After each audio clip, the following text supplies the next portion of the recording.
Hello and welcome to the pod today. We are so excited to have Nadia Carta joining us for an amazing conversation that we are so looking forward to. Hi, Nadia. Hi, Laura. Great seeing you. Yeah, you too. I've missed you. We've kept in touch on LinkedIn, but it's not the same as seeing you in person. So lovely to see you.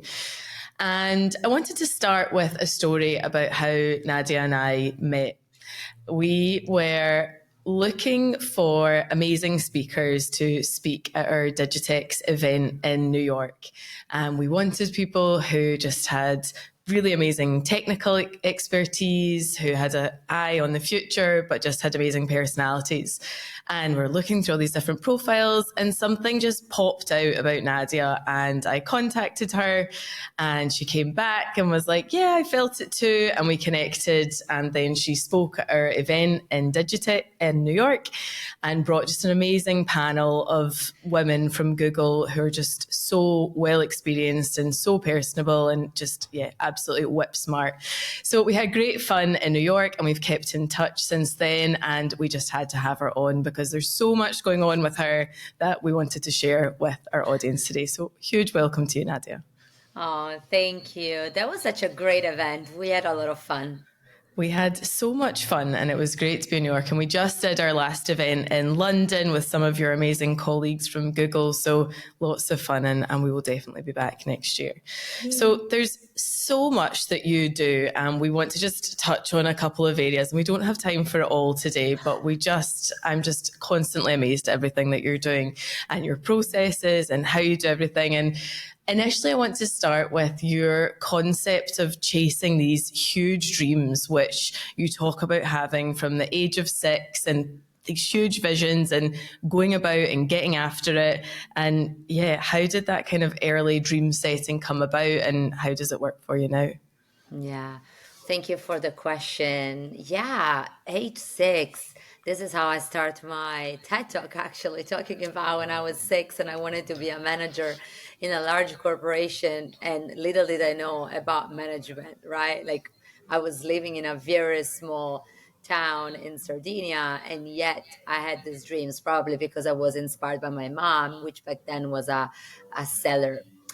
What happens is, even without knowing in it, every time in my life I was dreaming something, and eventually it was happening.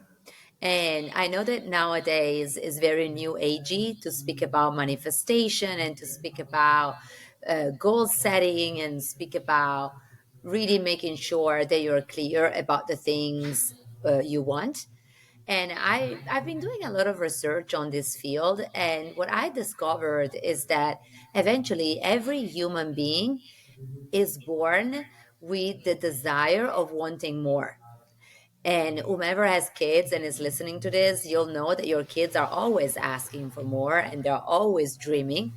And yet, something happens in society when we grow up that our dreams are deemed impossible, or something happens that we realize we're not worth it. So, there's a little bit of a wiring that messes up with our nature.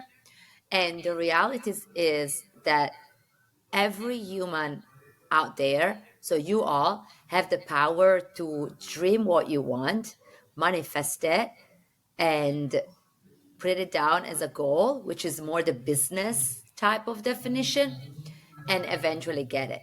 Now, we can all go around the rabbit hole about the vibrations and the quantum physics. And if people listening to this are passionate about Deepak Chopra, there's so much science out there that is now telling us that by the act of dreaming and so wanting more for our lives, we actually create this process that connects with the entire universe, because at the end of the day, when we go down to the quantum level, we're all at one.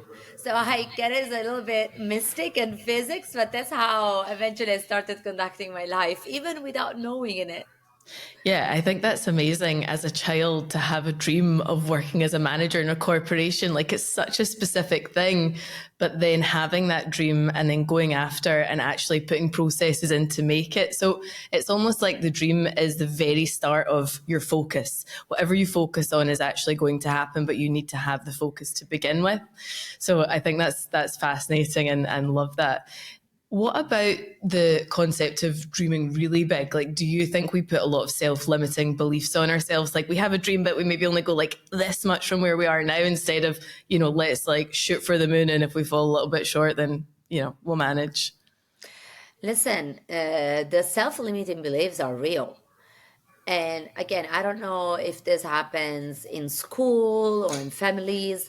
There's a lot of research, for example, that say that especially girls, I think is around the age 13, that they start putting self-limiting beliefs on themselves about not being able or capable of doing something. And it's kind of fascinating when I look back about my life and when I look back at the very beginning and when I see where I'm now and I'm writing a memoir about my life, I am fascinated myself. I'm like, was that even possible? If I retrieved some of my journals of when I was a teenager as part of the research for my book, and I was reading the words that I was putting into paper when I was 15 and 16. And I'm really taken aback by the fact that none of what happened in my life was deemed possible back then. Again, I left my island where I grew up. I grew up in Sardinia for the first time at age 18. I learned basic English in college, and I didn't become sort of fluent until I was 28. And now I'm living in New York with my family, my daughter's first language is English. I mean, it's the whole thing. If you were to ask someone, they would have said, this is totally impossible. And so it's kind of crazy what happens the moment we unpack it.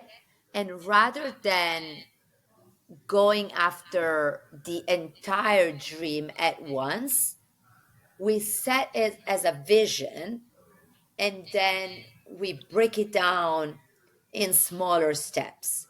Now, mind you, still now I have dreams that are freaking big, like so big that sometimes when I look myself in the mirror, I'm like, what? Like, how can you still dream?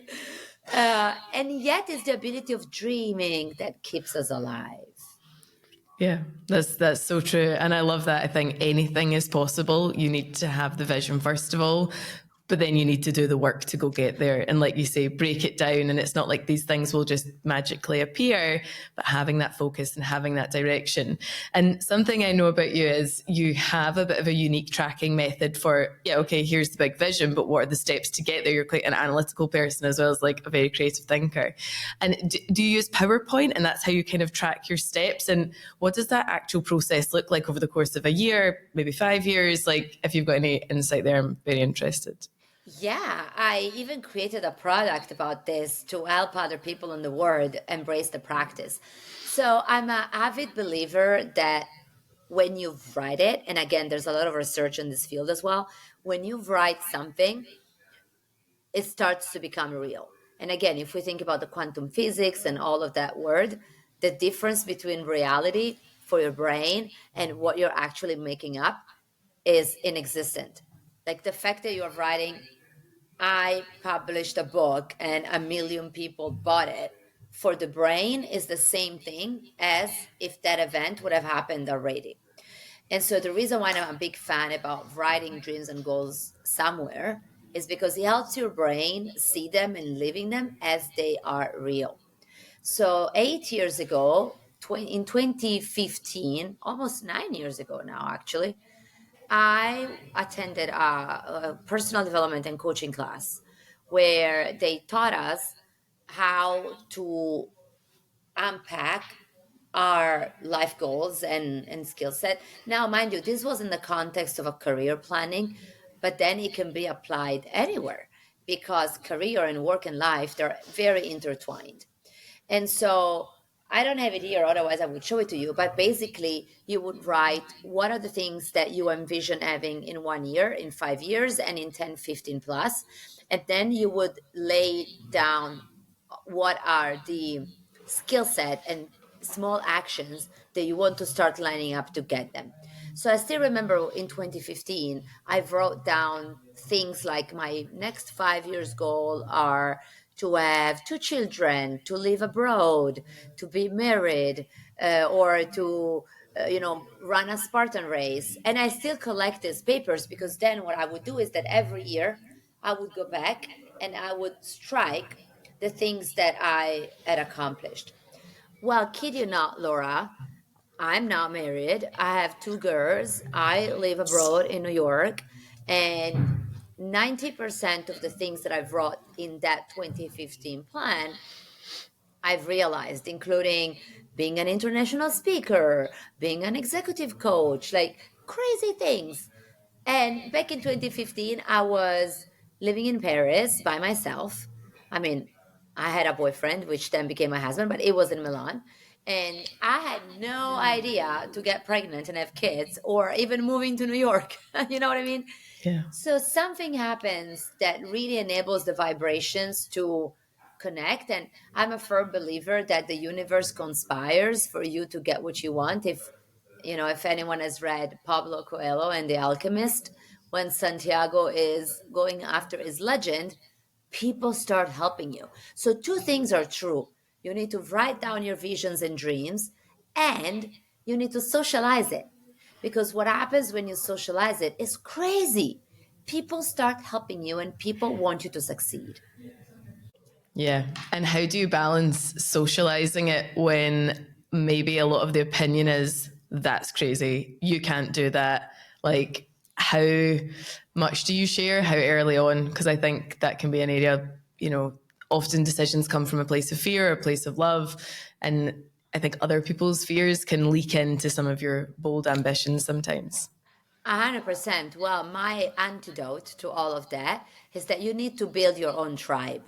And I mean, you follow my brand. I call it form your board of zeal, right? Like that people around you that are not going to shut you down, or they're not gonna deem your dreams as too big or too small. Those are the people that authentically, when you go to them and you tell them, "Hey, I want to publish a book," they look at you in the eyes and they say, if that's your dream and if that makes you happy, go for it. And I'm going to be here either cheering for you or finding ways to support you. Yeah, I think that's so true. And I have a few really good groups of like founders and people who are in similar situations. And I think, it's good to have that sounding board of others that are maybe in a similar position, and you feel like you can share these things that actually will be pretty well received. And maybe even someone's done some of them before that you can actually get some advice from. So yeah, I think that makes a lot of sense. So, moving on to all of the different roles that you manage. So, you've touched on a couple of them. You speak, you have your own podcast, you're an author, you're a tech executive, you're an executive coach, all of these different things. Like, what are you most drawn to, and how do these intersect in your quest to inspire others? Such a good question. Interestingly, I reflected on this very thing. What was it, Wednesday? So here's what happened on Wednesday. I'll share a little story. This is unplugged, real time. I got invited to do a little cast in our YouTube offices. They were looking for people that can, basically read from a teleprompter and being on a green room and do a virtual training for then people to learn and this be published in our YouTube pages. And I was like, oh my God, that sounds incredible. Like I've never read from a teleprompter, but I'm really attracted by the green room. I'm going to give it a go. So I went there, and at the first shot, the woman said, "Oh my God, you are amazing. It looks like you do this for a living. You are so good." I was like, "Oh my God, thank you, thank you. This is I really love it." And this event that happened on Wednesday, and this is how it goes back to your question, what are you most drawn into? Really, for me, was a reflecting point on what do I get high vibrations from, and what I can be excellent at, and the difference between that and what I'm good at. Now, for me, this is a very fundamental life principle that I've been embracing since 3 years. So it's been pretty recent in my life. And it goes together with my spiritual awakening. So here it goes.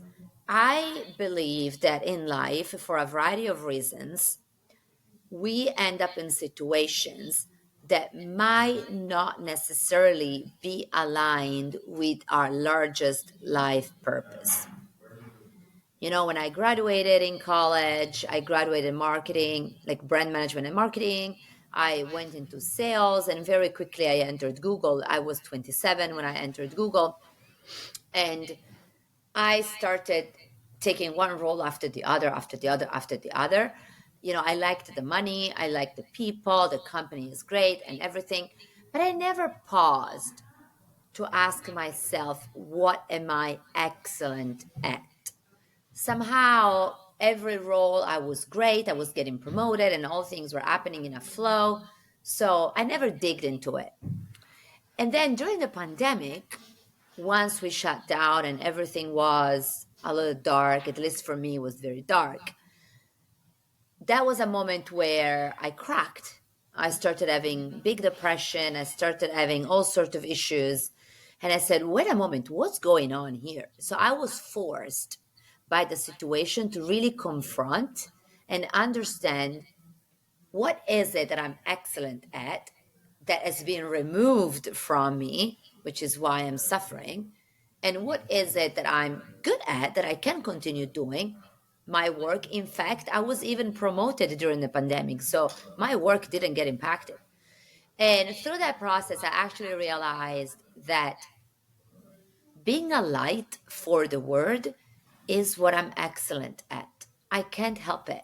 I have to be out there inspiring people. I have to be out there helping others. I have to be out there really putting those words and principles in everyone's life to transform it. And even accept it, Laura, I'm telling you, it took me a while because I had a lot of self confidence issues. I said, who am I to even go out and stand up a podcast? Who am I to write those posts on LinkedIn? There are so many other people way more inspiring than I am. Who am I to even thinking about opening a personal development company or writing even a memoir? I'm like, was I crazy?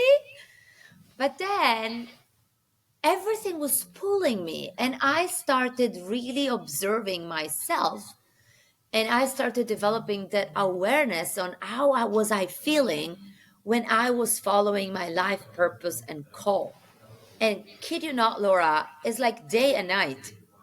And again, I do love my job at Google. I love being with people and I love technology.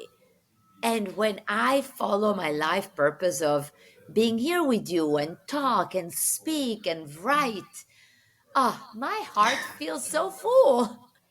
And so, I mean, you tell me, because you've been following me, it seems that the universe wants me to do that more. Yeah, yeah. And I think the thing you can't argue with is authenticity. You know, like if you're doing something and you love it, it just kind of lights up your whole person. So yeah, I completely see that for you. And out of that process, I think that's an amazing process to go through, and it almost takes like a bit of a traumatic event to enable you to do that. Did you completely remove things from your life at that stage? So you're like, okay, here's what I'm excellent at, here's what I'm pretty good at and I enjoy and pays the bills. And then is there anything that maybe you thought, do you know, I don't enjoy that and why am I doing it all the time? Did you do that as well? Listen, I started being more intentional on what do I say yes to. Sometimes I have to say yes to things that are not super aligned to my purpose. However, that's where reframing comes in. To give a practical example, and I know that this is very actual right now in our times. If I could, I would probably go and being a speaker full time tomorrow. that would be my dream. When I see Oprah, I'm like, oh, please, can you help me be you? Can you sponsor me? That's my biggest dream. At the same time, I'm in a life moment where my kids are still young. Life in New York is very demanding. There are some social logics. And so for me, working in a corporation as a purpose, because by continuing to developing my skills in the corporation, that helps me in being a better inspiring person and a better leader and a better at everything else that I do. So is my dream to stay at Google forever? I don't know, probably not. But is it my job giving me purpose, and is it giving me a life satisfaction? Absolutely yes. And so it all goes down to how do we reframe whatever we're doing, and how do we make it aligned to what our biggest life purpose is. Yeah, it's so true. And you bring your whole self to everything. So it's going to bleed into all different parts of what you do. So moving on then, let's talk a little bit about Google. And you are at a very interesting moment in Google's history, and you have a lot of focus on data transformation linked to AI. Is there a particular project, maybe it's right now, maybe it's recent, that you've been really proud of and kind of showcases that personal dedication to breaking boundaries? And how does that kind of fit within the professional life at Google? Yeah. Listen, I'm going to mention the role. So before coming to New York, I was the regional product lead for two very large Google enterprise products. And I was based in Paris. I was traveling every week. I literally had the job of my life. It was so amazing. And one of the things I've been the most proud of is that back then I did the launch of a completely brand new product. This was something extremely complicated because it was a global launch, and we had to train thousands of sellers. We had to manage events launch, clients reception, PR. It was pretty of a big, big deal. And when I was given this project, I definitely didn't think that I could do it. This was way bigger than my capabilities. And I still remember when my director came to me and said, "You're going to work on this." I said, "What? I don't even know that I can succeed in doing it." It was like enormous. And fast forward, this was one of the most successful launches. Everyone was so happy, and I got incredible, incredible feedback. And I think I even got a promotion out of it. So, this is to say that going back to the self limiting beliefs that you and I were talking about, very often what happens is that other people see us capable of something way before we see ourselves being capable of. Yeah. And I learned how to even trust when people are offering me something to say, well, right now I don't think I'm capable, but if they're offering me to me, there must be a reason. So that lesson, I keep it in my heart because even nowadays, for example, I volunteered in December to become an AI evangelist for 20% of my time. And what do I know about AI? I mean, of course, I know about AI. I work at Google. Everything at Google is AI right now. But to the point of becoming an AI evangelist and an AI specialist, I got a few moments that I was doubting myself. But I said yes because my heart was bringing me there. And everyone was telling me, oh my God, you would be amazing at it. And now that I just started, I can already see how in alignment that is with my life passions and with whatever the future is bringing. So, this is to say, sometimes we have to be a little crazy and a little brave in just go and grab it because Yeah. then magic happens. It's so true. And I think any time you go out of your comfort zone, immediately your monkey mind starts going, you can't do that. You've never done that before. Other people can do it better than you. But I think that's a very natural part of growth. And you keep going outside your comfort zone and you keep going. And then eventually you think, yeah, actually, I can do this. But you still, that doubt is always there, I think, which gives you a healthy amount of spurring on sometimes. But yeah, you can't let it in too much. So probably on the opposite side of fear, you have a concept of writing love letters to yourself, which I think is extremely powerful. And how did you come up with that idea? And have you seen that help other people in their own life? Yes. So the love letter to yourself, it's so funny. Did I ever tell you the story of how the love letter to yourself was born? No, I don't think so. Oh my God. So it's very quick. Basically, 1.5 years ago, I was sitting down with a client and we were in a coaching environment and something rough was happening in this person's life. And eventually I started then asking this question to everybody, but the question was on a scale 1 to 10, how is the love for yourself today? And this client started pouring tears. Like I cannot even tell you. And there I was holding the space for them. And I remember asking them, when you go home tonight, would you do me a favor and sit down and write a love letter to yourself? And they looked me in the eyes and was like, what? A love letter to myself? That's cheesy. That's what everyone says. And I said, listen, just give it a try. And the day after, they sent me an email with the entire love letter for themselves. And I was the one that then cried by how emotional and authentic this love letter was. And inspired by that moment, I decided to create a product that is now the love letter to yourself. Has been my first product of my Spark Your Zeal business. And every time someone gets it and they do it, is magic, Laura. Is I couldn't believe that something that to my eyes seemed that small eventually was so big for these people, because we are wired in our life to always wait for others to give our love to us. And somehow we forget that we can give ourselves all the love that we need. Oh, that's And beautiful. yeah. And again, not to mention the research, but our brain doesn't distinguish between the things that we tell to ourselves and the things that others say to ourselves. It's a And very helpful so, reminder. yeah.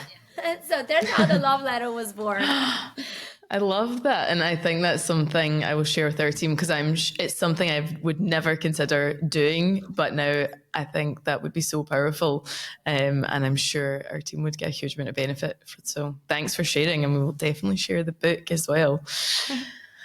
So you've also been extremely brave and shared a lot of the struggles that you went through as a teenager, which I think shows, your vulnerability and also empowers a lot of other women and teenage girls maybe going through those same things.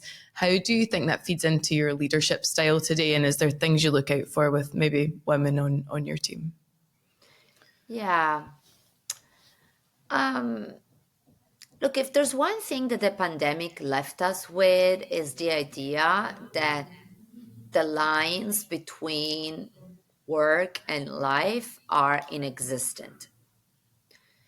And as Brené Brown would say, vulnerability and the ability to open up to others and connect on a more personal level when psychological safety is there really can do wonders in society, professionally speaking, in relationships, in families, in every system. And for me, this has been a pretty big change in my life. Before the pandemic, and I've write this in my book as well, before the pandemic and even before becoming a mom, I was invincible. I was unbreakable. Like Nadia was the always perfect person, the always well put together, the insatiable, tireless human. And that model was non sustainable. Like that model was totally unattainable, both for me personally, because I was putting a lot of pressure on myself, but also for others. And so as I evolved due to my own mental challenges, but also the life conditions that I was on, And when I became a more vulnerable version of myself, that gave people around me permission to connect with me on a more human level. And that created deeper relationships, both in business and in my personal life and in all of my systems. Now, it does take psychological safety. I don't think you can be vulnerable if there's not psychological safety. What I'll say is that the impact on the people I lead and the people in my everyday life has been absolutely incredible. Every time I share some of my stories and every time I'm very open about my struggles, I am floated by messages, by uh, love cards, by people saying, Nadia, thanks for you sharing this. I was able to pull myself together and do X. And that's magic. That's my life purpose.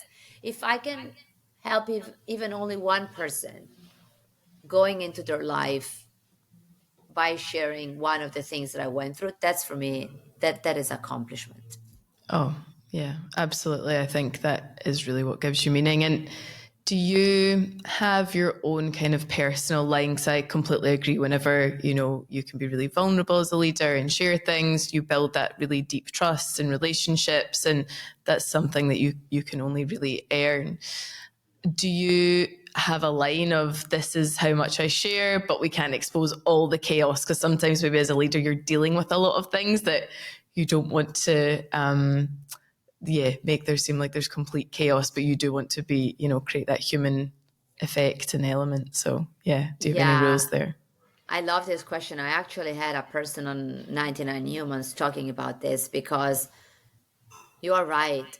The line is very thin between sharing too much, sharing enough. And I definitely don't want my team to be worrying on things that they cannot have any impact on. So for me, what is relevant beyond the sharing is the framing, is how, as a leader, I translate some of the work and the challenges for my team to digest it in a different way. Because that's for me is the big difference. It's like day and night. If I receive, let's say I receive a concerning news, right? And I share it as is with my team or with the people around me, that can generate anxiety and that can generate a lot of spiraling and a lot of things. So for me, the vulnerability has to go together with the empathy, has to go together with the ability to say, what will this person think if I share this concept as is? How can I, the leader of the org, or even with my family, with my children, Laura, like it's the same. How can I, the person that possesses that information at this moment, think about how to land it in a way that doesn't disrupt this person psychological safety, doesn't disrupt this person well-being, and rather helps them doing two-step forward. This is for me the approach that I use when it comes to sharing or not sharing. Yeah. So really within that, there's a bit of a time delay. So you're also not sharing, the chaos in real time, whatever situation happens, and you think, okay, let's like reflect on this. How can I use this experience to help my team? And then share when, you can deliver some context, when you can maybe deliver some learnings on the back of it. And then, yeah, okay, this thing happened, but here's what we're going to go do now. And this was maybe my decision process. So it's actually much easier for somebody to take rather than, as you say, worrying about a situation that they've got absolutely no control over. And one thing I'll say is that by doing this very thoughtful process, people feel more involved, people feel more taken by the hand, let's say, and held. And thanks to that, they will feel more connected to whatever leadership is thinking of doing. So 100%. Yeah, I really like that. So just tell me a little bit more about starting Spark Your Zeal and 99 Humans. And do both of these make you feel like you're in that real flow and achieving your ultimate goal of having impact on others? Just tell us a little bit more about them. Well, so Spark Your Zeal and 99 Humans were born at different times, I'll say. 99 Humans was born first and was born by the desire to really humanizing leadership. And it was born during the pandemic, so it was a child of that time. And the reason why Jeff and I decided to go on this quest is because we saw that the most effective leaders were actually the imperfect one. And these people had too little space. Often, when you see people in the glossy magazines and when people are going on shows, everything is perfect, everyone is a millionaire, and everyone is building empires and things like that. And no one spends enough time to talk about the struggle behind it.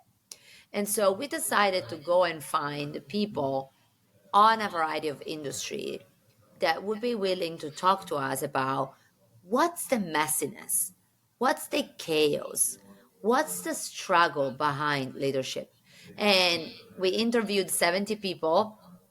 Right now, we published 56 episodes, and every time, Laura, is incredible. We learn from people that are going through things in life and that have done incredible, outstanding things with a lot of messiness and chaos. And that's very inspiring, to be honest. It really gives those of us that are managing and leading the hope to just be better one step at a time. It's not about perfection, it's really about the 1% improvement that we can all make. So that's 99 humans. And then few, I would say 6 or 8 months later, after I started 99 humans, when I was really connecting with my deeper self and with my purpose, the story that I was sharing earlier, I was really asking myself, but what is it that I excel on? What is it that people want to hear from me? Why people are drawn to Nadia, right? And there was always this pattern. Like people would be saying, "Oh my God, when you're in the room, we're all getting so energized. Oh my God, after an hour with you, I want to go after my dreams.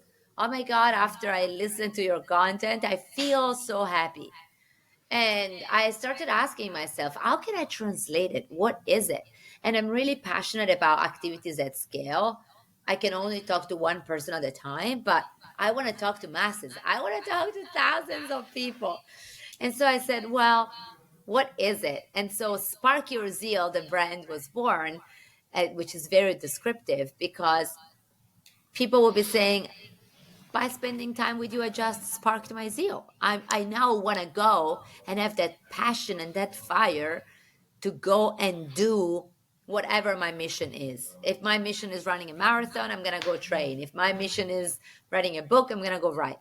And so that's our mission, and it's really about kindling hearts. I always say I transform life and corporations by kindling arts to generate zeal for life, and kindling the arts, so really putting that fire inside our hearts again. That's really it, because once your heart is open and on fire, you will want to get whatever that you want to get. Oh, that's amazing. And do you have any stories of people who you've been working with who've kind of had real gratitude for what you've been able to help them achieve? Has there been anything recently you can share? Oh my God, Laura, I'm highly hormonal, I'll say this. And every day I have a situation where I'm like, what am I doing? Why am I even spending time on this? And those are the days where a LinkedIn message will pop up, or an email, or a phone call. I remember last year I did a speech in the Stevenson Institute, which is a college in Hoboken. I gave one of my Spark Your Zeal keynotes. And I think I've received like 30 messages from students that were telling me, Nadia, this is incredible. You gave us tools, because I also wrote a framework. You gave us inspiration. And just the fact that you're doing this is giving us a beacon that we can follow. Or even last year in December, I flew to Chicago to train 150 Googlers on the Spark Your Zeal framework. And everyone was texting me and saying, this is absolutely amazing. Because also it's a bit of a show. I would show up with my pink jackets and sequins and make it very fun. And so there's the show and then there's the content. And people are just very drawn to it, I would say. And it transformed their life. So for me, the thing that I had to embrace was really accepting and receiving the love from people that would say, Nadia, thanks to your love letter, I transformed my life and I now got up and doing my business. And I'm like, good for you, because that's when people are in love and when people are thriving, that's what makes me happy, Laura. Yeah. That's so exciting. And yeah, to share a personal story you made me think of there, I was getting my makeup done at my sister's wedding, and the makeup artist was saying, "Oh, I hate my job and I'm just there like to kind of like her." She did another day job, so she did makeup artistry on the side, loved it, and she's like, "I hate my day job." I can't remember what she did. And I was like, she's so amazing at makeup, had all this amazing content. And I was like, what's stopping you? Like, just go do it. Like, you're so good at it. What's the worst that can happen? She's like, yeah, actually, I live with my parents and I live with my boyfriend. Like, financially, we could do it. And then like 4 weeks later, she's like, I quit my job. I'm doing it full time. And I have her on Instagram. And all the time, I'm just like so proud of her, and I hardly know this girl, but yeah, just like a small conversation. She was like, I'm scared, you're making me scared. And then a few weeks later, she's like, I did it. So yeah, I completely resonate with that. Well, good for you for sparking your zeal. Yeah, I know. I need to do your course so I can do a bit more of it. Amazing. Okay, so thank you for all of that, and let's just wrap up, because I love to hear this from people and the things that have really helped them along the way. Is there a piece of advice that still really resonates for you today, that someone maybe shared with you a really long time ago, but you still keep coming back to it? Yeah. So I will never forget what. Well, I'm gonna give two of them if I can. I You will can. never forget. These were two of my directors. One was my French director, and another one was a guy from Tel Aviv, another director, and I was working with them. And so first was the French guy, and he said, Nadia, remember in life to always double down on your gifts and talents. And this came in a situation where I remember I had to deal with an enormous amount of data. This was a file Excel that I needed to analyze. I was like so miserable. And his point was, why don't you go and find someone that is amazing at that? And then you guys work together. And he didn't dawn on me. Yeah. And so since then, I live by this mantra, which is, what is it that I'm fantastic at? What is it that I'm excellent at? And how can I hire or collaborate or do things with other people so that it's a win-win for us? So the tip number one in a nutshell is always double down on what you're excellent at and compensate with other people and collaborate with others for the rest of it. Don't spend too much time in really trying to be someone else or learning. I mean, not learning other things, yes, but if I hate organizing file Excels, I'm not going to kill myself trying to do that as best as I can. You know what I mean? But Exactly. rather, I'm going to go and become an amazing speaker and find someone that can help me with a file Excels. So that's number one. And then the number two is about self confidence. And I know that we women suffer a little bit more from this limiting belief. And so, to all of my women friends out there, but also men, you gotta believe that whatever you're up to and whatever desires you have is worth it for you, and you are worth it to get it. Developing that self-confidence, it's so important, and I fail a lot of time at this, Laura. That guy, when he told me, my director, was because I was questioning everything that I was doing. I was afraid of moving because of, afraid of failure. So give yourself some give yourself some compassion and believe that you're worth it. Believe that you're gonna get whatever you're gonna set your life to achieve, and just be confident. Yeah. Thank you. Nadia, that has been an incredible conversation and we are out of time. So thank you so much for joining us. Do you want to just tell everybody where they can find you? Because I know that people will be following up with you afterwards. Well, I'm on LinkedIn, Nadia Carta. I accept every connection. You can follow me. I'm on Instagram. And then you can join the Spark Your Zeal movement, I'd say, at sparkyourzeal.com. And whatever my name pops up, giving a follow or write me an email, I'll be happy to hear from you all. Thank you so much, Nadia, and I will see you soon. Thank you, Laura. Such a nice Thank speaking with you. you. Ciao.